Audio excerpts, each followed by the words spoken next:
Norse Myths by Kevin Crossley Holland. The Creation. Burning ice, biting flame, that is how life began. In the south is a realm called Muspel. That region flickers with dancing flames. It seethes and it shines. No one can endure it except those born into it. Black Surt is there. He sits on the furthest reach of that land, brandishing a flaming sword. He is already waiting for the end, when he will rise and savage the gods, and whelm the whole world with fire. In the north is a realm called Niflheim. It is packed with ice and covered with vast sweeps of snow. In the heart of that region lies the spring Helgamir, and that is the source of 11 rivers named the Elvagar. They are Cool Sval and Gunthra the Defiant, Fjorm and bubbling Fimbulful, fearsome Slid and storming Hrid, Silg, Yilg, broad Vid and Leipt, which streaks like lightning in freezing Jol. Between these realms there once stretched a huge and seeming emptiness. This was Ginnungagap. The rivers that sprang from Helgamir streamed into the void. The yeasty venom in them thickened and congealed like slag, and the rivers turned into ice. That venom also spat out drizzle, an unending dismal hagar that as soon as it settled turned into rime. So it went on, until all the northern part of Ginnungagap was heavy with layers of ice and hoarfrost, a desolate place haunted by gusts and scudders of wind. Just as the northern part was frozen, the southern was molten and glowing, but the middle of Ginnungagap was as mild as hanging air on a summer evening. There, the warm breath drifting north from Muspel met the rime from Niflheim. It touched it and played over it, and the ice began to thaw and drip. Life quickened in those drops, and they took the form of a giant. He was called Ymir. Ymir was a frost giant. He was evil from the first. While he slept, he began to sweat.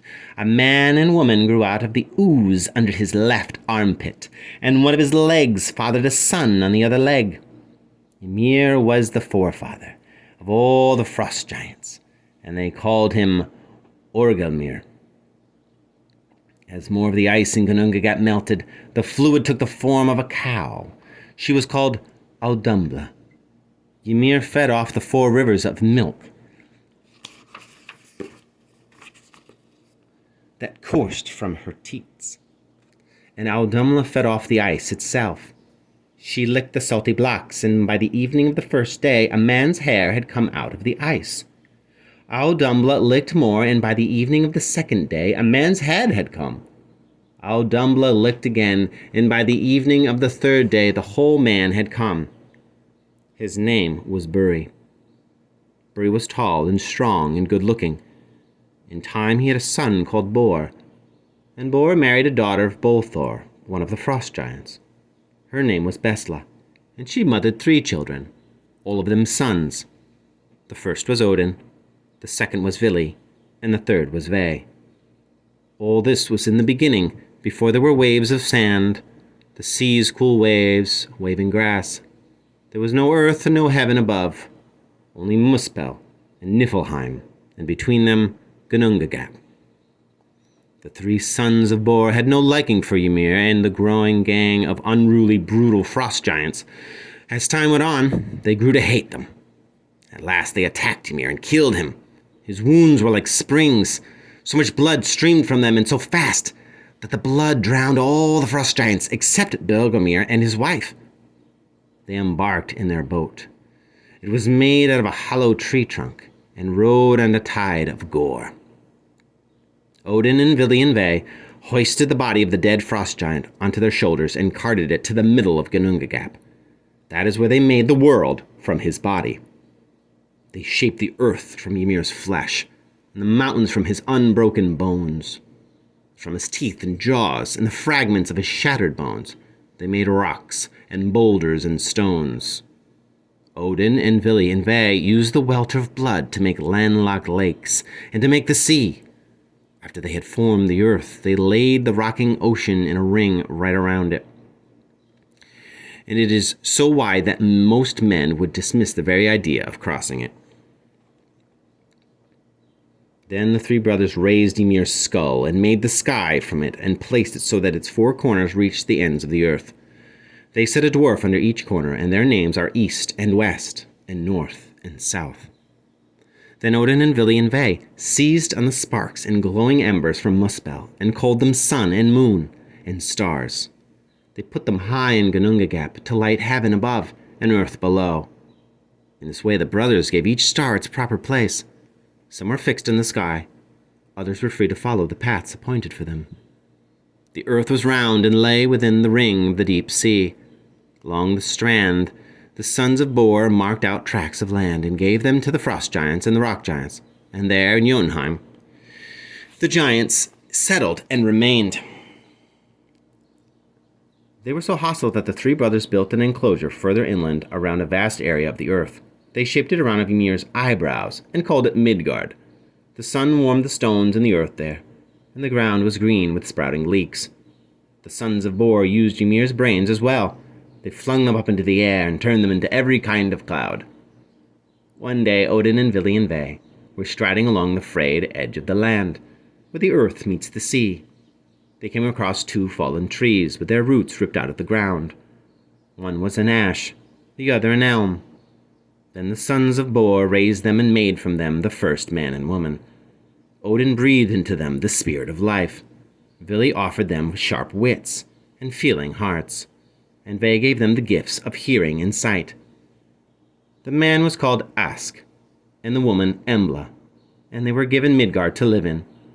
All the families and nations and races of men are descended from them. One of the giants living in Jotunheim, Narvi, had a daughter called Night, who was as dark-eyed, dark-haired, and swarthy as the rest of her family. She married 3 times. Her first husband was a man called Naglfari, and their son was Odd. Her second husband was Anar, and their daughter was Earth, and her third husband was Shining Delling, who was related to the sons of Bor. Their son was Day, and like all his father's side of the family, Day was radiant and fair of face. Then Odin took Night and her son Day, sat them in a horse-drawn chariots, and set them in the sky to ride around the world every 2 half-days. Night leads the way, and her horse is frosty-maned Hrimfaxi. Day's horse is Skinfaxi. He has a gleaming mane that lights up sky and earth alike. A man called Mundulfari, living in Midgard, had 2 children, and they were so beautiful that he called his son Moon and his daughter Sun. Sun married a man called Glen. Odin and his brothers and their offspring, the Aesir, were angered at such daring. They snatched away both children and placed them in the sky to guide the chariots of the sun and the moon, the constellations made by the sons of Bor to light the world out of the sparks from Muspel. Moon leads the way. He guides the moon on its path and decides when he will wax and wane. He does not travel alone, as you can see if you look into the sky, for Moon in turn plucked 2 children from Midgard, Bil and Vajuki. Their father is Vidfinn. They were just walking away from the well, Bygir, carrying between them the water cask Soeg and the pole Simul, when Moon swooped down and carried them off.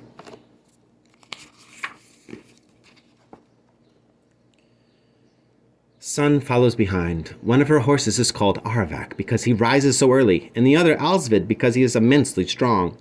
The Aesir inserted iron-cold bellows under their shoulder blades to keep them cool. Sun always seems to be in a great hurry, and that is because she is chased by Skoll, the wolf who's always snapping and growling close behind her. In the end, he will catch her, and the wolf that races in front of the sun is called Hati. He is after Moon and will run him down in the end.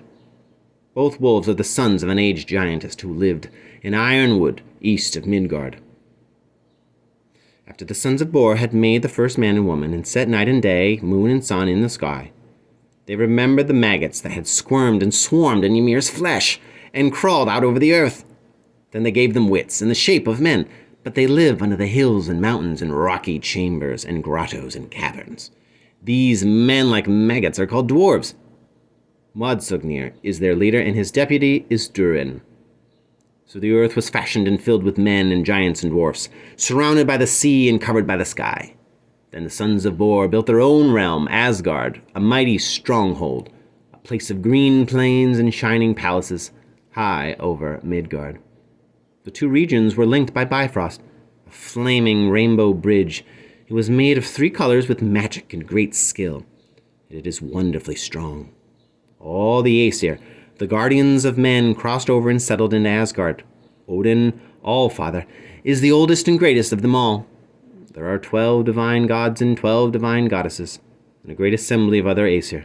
And this was the beginning of all that has happened, remembered or forgotten, in the regions of the world.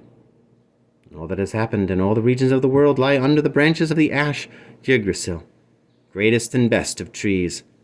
It soars over all that is. Its 3 roots delve into Asgard and Jotunheim and Niflheim. There is spring under each. There's a spring under each. A hawk and eagle sit in it. A squirrel scurries up and down it. Deer leap within it and nibble at it. A dragon devours it, and it's sprinkled with dew. It gives life to itself. It gives life to the unborn. The winds whirl round it, and Yggdrasil croons or groans. Yggdrasil always was, and is, and will be.